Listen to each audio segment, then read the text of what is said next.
조선노동당 중앙군사위원회 위원장 김종은 동지의 지도 밑에 당 중앙군사위원회 확대회의가 진행된 소식을 26일 여러 나라 통신, 신문, 방송이 보도했습니다.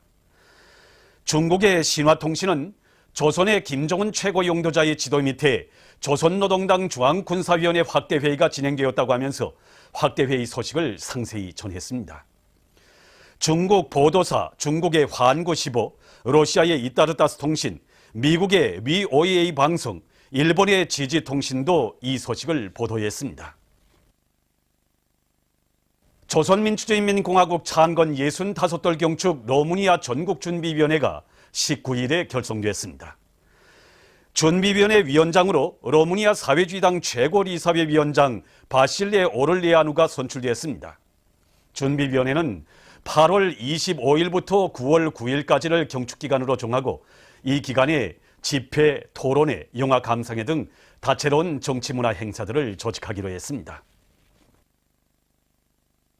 백두산 절세 위인들의 태양상을 형상한 모자이크 벽화 위대한 수령 김일성 동지는 영원히 우리와 함께 계신다와 위대한 용도자 김정일 동지는 영원히 우리와 함께 계신다가 라흥 철도 공장에 모셔졌습니다. 위대한 대원 스님들께서는 나라의 철도 운수 발전에서 중요한 몫을 차지하고 있는 라흥 철도 공장의 용도의 자옥을 새기시며 공장이 나아갈 방향과 방도들을 환히 밝혀주셨습니다. 공장에 깃든 위대한 대원 스님들의 불멸의 용도 업적을 길이 빛낼 일념을 안고 대원 스님들의 태양상을 모자이크 벽화로 정중히 모신 이곳 일꾼들과 노동계급은 마식령 속도 창조의 열풍을 세차게 일으킬 불타는 결의에 넘쳐 있습니다. 흥남비료연합기업소의 메탄올 생산 공정이 새로 건설됐습니다. 흥남비료연합기업소 메탄올 생산 공정 준공식이 29일에 진행됐습니다. 박봉주 동지, 곽범기 동지와 관계부문 연간 단위 일꾼들, 흥남비료연합기업소 일꾼들과 종업원들, 건설자, 지원자들이 준공식에 참가했습니다. 준공식에서는 조선노동당 중앙위원회 감사문을 조선노동당 중앙위원회 정치국 위원이며 내각 총리인 박봉주 동지가 전달했습니다. 조선노동당 중앙위원회는 흥남비료연합기업소 메탄올 생산 공정 건설에 참가한 전체 건설자들과 지원자들이 위대한 김정일 동지의 유훈을 가슴 깊이 새기고 애국적 헌신성을 발휘하여 선군시대의 또 하나의 기념비적 창조물을 훌륭히 일도 세운 데 대해서 높이 평가했습니다. 준공식에서 보고자와 토론자들은 메탄올 생산 공정 건설을 통하여 당과 수령에 대한 우리 인민의 고결한 충정과 자력갱생의 혁명 정신으로 경제강국 건설을 힘있게 다그쳐 나가는 선군 조선의 혁명적 기상을 온 세상에 과시한 데 대해서 언급했습니다. 준공식에서는 결의문이 채택됐습니다. 준공식이 끝난 다음 참가자들은 메탄올 생산 공정을 돌아봤습니다. 메탄올 생산 공정이 건설됨으로써 비난론 생산을 높은 수준에서 정상화하고 경공업 발전과 인민생활 향상에서 전환을 가져올 수 있는 또 하나의 토대가 마련됐습니다. 전국 농군맹 해설 강사 열성자 회의가 29일 청년중앙회관에서 진행됐습니다. 김기남 동지와 관계부문 농군맹 일꾼들, 모범적인 농군맹 해설 강사들이 참가한 회의에서는 보고에 이어 토론들이 진행됐습니다. 보고자와 토론자들은 위대한 장군님께서 농군맹 조직 안에 정연한 해설 강의 체계를 세워주시고 농군맹 해설 강사들의 사업에서 제기되는 문제들을 풀어주시었으며 그들이 현실 발전의 요구에 맞게 자기의 임무를 원만히 수행하도록 정력적으로 이끌어주신 데 대해서 언급했습니다. 경의하는 김종은 원수님께서 농군맹 조직들이 동맹원들 속에서 김정일 애국주의 교양을 강화하여 모두가 농업 생산을 누리기 위한 투쟁에 애국의 한 마음을 다 바쳐가도록 현명하게 용도하고 계시는 데 대해서 그들은 지적했습니다. 보고자와 토론자들은 절세위인들의 크나큰 믿음 속에 농군맹 해설 강사들이 지난 기간 당 정책의 적극적인 선전자, 선군혁명의 나팔수로서의 임무를 훌륭히 수행해온 데 대해서 언급하면서 모든 농군맹 해설 강사들이 경연한 김종은 원수님의 용도를 충직하게 받들고 초급 선전 일꾼으로서의 책임과 본분을 다함으로써 뜻깊은 올해의 풍요한 가을을 안아오는 데 이바지할 때 대해서 강조했습니다. 회의에서는 결의문이 채택됐습니다.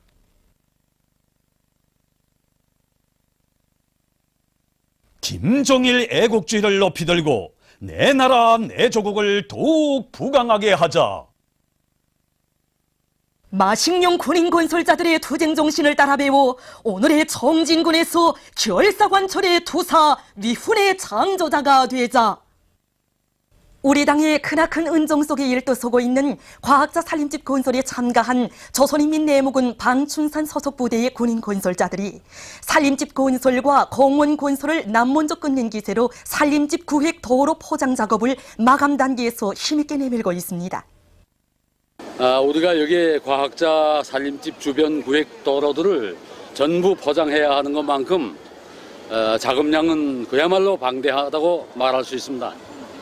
그렇지만 우리는 현재 우리가 맡은 도로 포장 구간을 최단 기간 내에 끝내기 위해서 힘찬 전투를 벌인 결과에 과학자 살림집 그 주변 뒷도로를 비롯해서 여러 구간에 대한 포장을 끝내고 지금 70% 개선해서 우리 맡은 과제를 다그치고 있습니다. 이런 기세로 도로 포장을 하루빨리 앞당겨 끝내자고 아스팔트 혼합물을 연속적으로 포장하면서 포장 속도를 높이고 있습니다. 아직도 수만 평방미터의 살림집 주변의 도로들을 포장할 방대한 작업량이 남아 있습니다. 하지만 우리는 인민의 행복이 창조라는 이 영예로운 임무를 다하자고 모두가 이렇게 도로 포장 전투에 달라붙었습니다.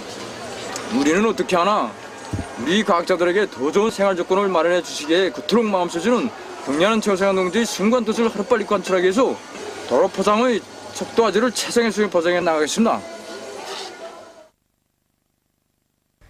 우리 당의 원대한 구상에 따라 일떠서고 있는 구강병원 건설에 참가한 건설자들이 마식령 속도 창조의 볼길을 세차게 일으키며 병원 건설을 힘있게 다그치고 있습니다.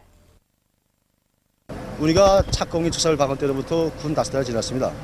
그동안에 우리는 4만 유리방이 박도 처리, 2천 유리방이 기초 굴착, 벌조 공사를 6월 30일까지 완성하고 지금 외부 타일 공사와 내부 마감 공사에 총 돌격하고 있습니다.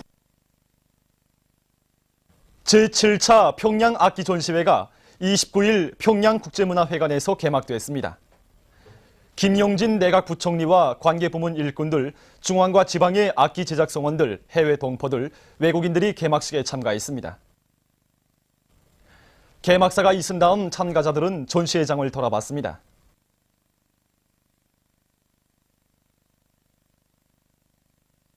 이번 제7차 평양악기 전시회가 진행된다는 소식을 듣고 우리 악기공업 부문의 일꾼들과 노동자들은 물론이고 수도 시민들 속에서도 이 악기 전시회에 대한 열의가 대단히 높아졌습니다. 그래서 이번 전시회는 전국의 29개 악기 생산 공장들이 여기 참가했고 개별적 악기 제작자, 해동포 외국인들이 악기를 여기다 전시했습니다. 그래서 이번에 우리 전시회에서는 악기 제작자들에게 실제 도움이 될 수 있는 이 연구 토론회, 그다음에 경험 발표회, 그다음에 특히 최신 과학기술 성과 보고 이 사업도 향해 기술 교류 사업을 활발히 진행하고 더욱이 여기서 이치를 띠게 되는 거는 우리 악기 제작자들이 민족 악기를 위주로 한 악기 연주회를 벌림으로 해서 실제 그 제작들이 다 체험하도록 하는 이런 사업들을 특색 있게 조직했습니다. 이거 지난 시기에 우리 장세납은 이거 박다를 위주로 썼는데 이번에 제가 출품한 악기는 총자단으로 된 이 장세납 출품이었습니다. 그래서 이번에 총자단으로 생산한 이 장세납은 보다 음색을 밝고 화려하게 하면서 또 수명도 오래 감으로써 이거 전문가들이나 이런 연주가들이 오래 부를 수 있게끔 그래서 제작했습니다. 지난 시기는 장구를 3가지 품으로 깎아서 말려서 생산을 했습니다. 그래서 우리나라에서 흔한 그 오덕나무를 이용해 가지고 통나무를 깎아 가지고 이게 통째로 깎아서 만들다 나니까니 장거의 그 고요한 울림이 더 이렇게 살아나게 됐습니다. 전국 노동자 체육경기대회 폐막 모임이 29일 중앙노동자회관에서 진행됐습니다. 관계부문과 증맹일꾼들, 선수들이 여기에 참가했습니다. 폐막 모임에서는 종합순위와 종목별 순위가 발표되고 우승한 단체와 선수들에게 표창장과 우승컵, 메달이 수여되고 해당한 시상이 있었습니다. 선군절 53돌세 즈음하여 진행된 이번 체육경기 대회에서는 평양시가 종합 1등을, 철도성과 평안북도가 종합 2, 3등을 했습니다. 이어서 폐막사가 있었습니다. 온 나라의 체육 열풍이 세차게 휘몰아치고 있는 속에 공화국 창군 65돌 경축 7 여자축구 경기가 시작됐습니다. 공화국 창군 65돌 경축 7 여자축구는 12개 팀이 4계절로 나누어 경기를 진행하게 됩니다. 여기서 가장 우수한 4개 팀이 준결승 경기와 결승 경기를 진행하게 됩니다. 경기는 8월 30일부터 9월 9일까지 진행되는데 9월 9일 날에 결승 경기를 진행하게 됩니다. 이번 경기를 담당하게 되는 심판원들입니다. 지금 온 나라에 차넘치는 체육 열풍, 체육 열 속에 다른 종목도 다 그러하지만 우리 여자축구는 더 빠른 발전을 이룩하고 있습니다. 그래서 이번에 올해 진행된 2013년 동아시아컵 경기대에서 우리 여자축구가 1등을 하지 않았습니까? 그래서 그 전승 60돛을 맞는 우리 민들에게 큰 기쁨을 안겨줬다고 생각합니다. 그래서 이번에 진행되는 경기들에서 우리 심판원들도 이 앞으로의 축구 발전을 위해서 팀들이 모든 실력이 남김없이 발휘되도록 모든 것들을 다해 나가겠습니다. 30일 오전 김일성 경기장에서는 1조에 속한 4.25 팀과 월미도 팀 사이의 조별 연맹전 첫 경기가 진행됐습니다. 경기에서 양팀 선수들은 당의 주체적인 체육 방침을 높이 받들고 평시에 훈련을 통하여 연마해온 축구 기술을 남김없이 보여주었습니다.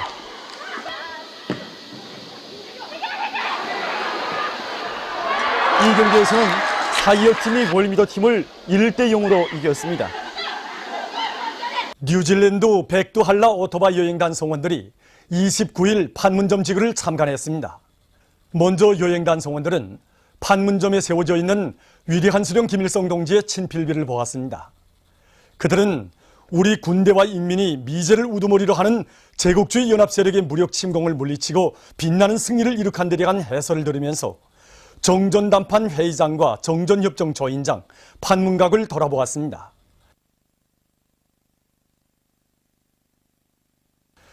이어 백두산정을 출발해서 남쪽 끝까지 여행하는 뉴질랜드 백두한라 오토바이 여행단의 개성 통과를 환송하는 행사가 판문점에서 진행됐습니다.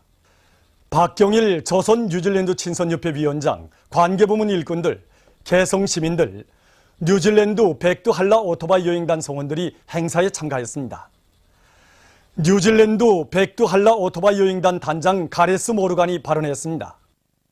그는 백두한라 여행의 목적은 오랜 역사를 가지고 있는 조선은 백두산에서 한라산까지 한 지맥으로 뻗어 있는 강토라는 것을 세상에 보여주자는 데 있다고 말했습니다.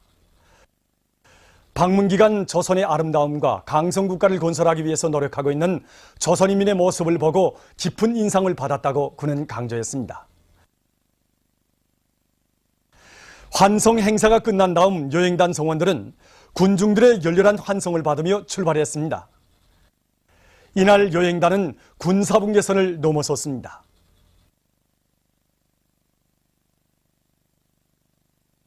보도를 마칩니다.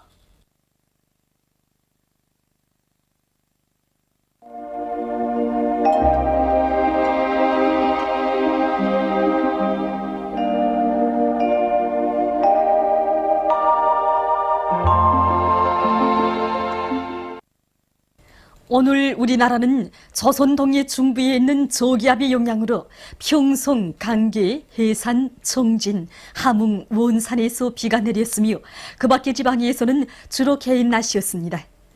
위성화상에서 보시는 바와 같이 북부 내륙과 동해안 지방에 비구름이 꼈습니다.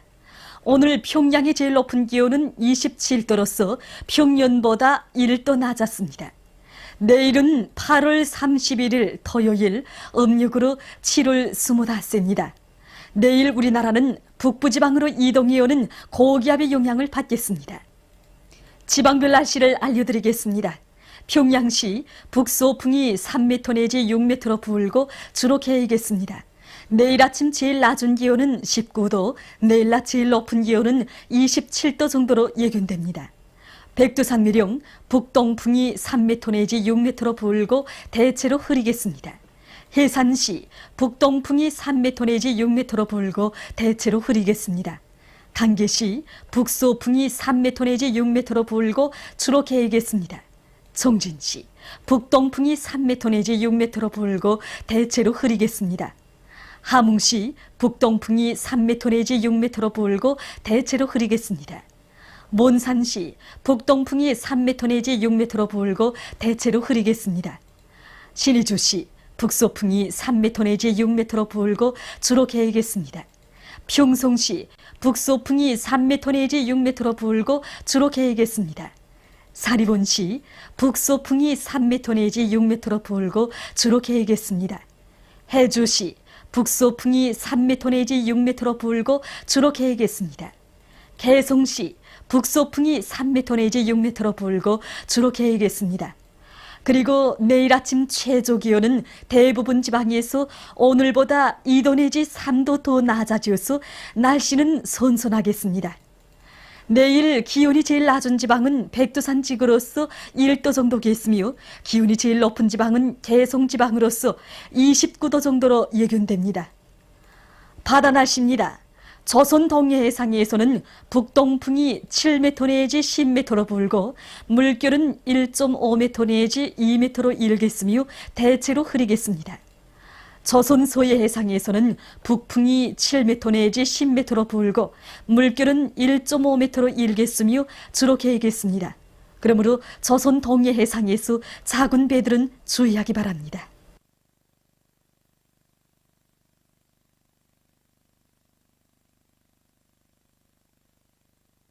계속해서 최근 날씨의 특징과 다음 주에 예견되는 날씨를 알려드리겠습니다. 최근 날씨의 특징을 보면 주로 개인 날씨가 계속되다가 28일과 29일에 전반적 지방에서 비와 소낙비가 내리고 일부 지역에서는 폭우를 동반한 많은 비가 내리면서 센 바람도 분 것입니다. 그것은 일기도에서 보시는 바와 같이 이 기간에 주로 북부지방에 있는 고기압의 영향을 받다가 중부지방을 지나가는 저기압의 영향을 받았기 때문입니다. 8월 28일 15시부터 29일 15시까지 평양시와 평안남북도의 대부분 지역에서 벼락이 치면서 폭우를 동반한 많은 비가 내렸으며 황해남북도의 일부 지역에서는 센 바람도 불었습니다. 그리고 23일부터 27일까지의 기간에 낮 최고 기온은 양강도를 제외한 대부분 지방에서 27도 내지 34도로서 평년보다 1도 내지 6도 높아져 낮에는 더웠으나 아침과 저녁에는 선선했으며 30일 낮부터 날씨는 더 선선해졌습니다. 그럼 다음 주 9월 1일부터 6일까지 예견되는 날씨를 알려드리겠습니다. 1일부터 5일까지 북부지방을 지나가는 고기압의 영향을 받겠습니다. 6일에는 남부지방을 지나가는 저기압권의 영향을 받겠습니다. 이 기간에 날씨는 선선하겠습니다. 그럼 다음 주에 예견되는 지방별 날씨를 보기로 하겠습니다.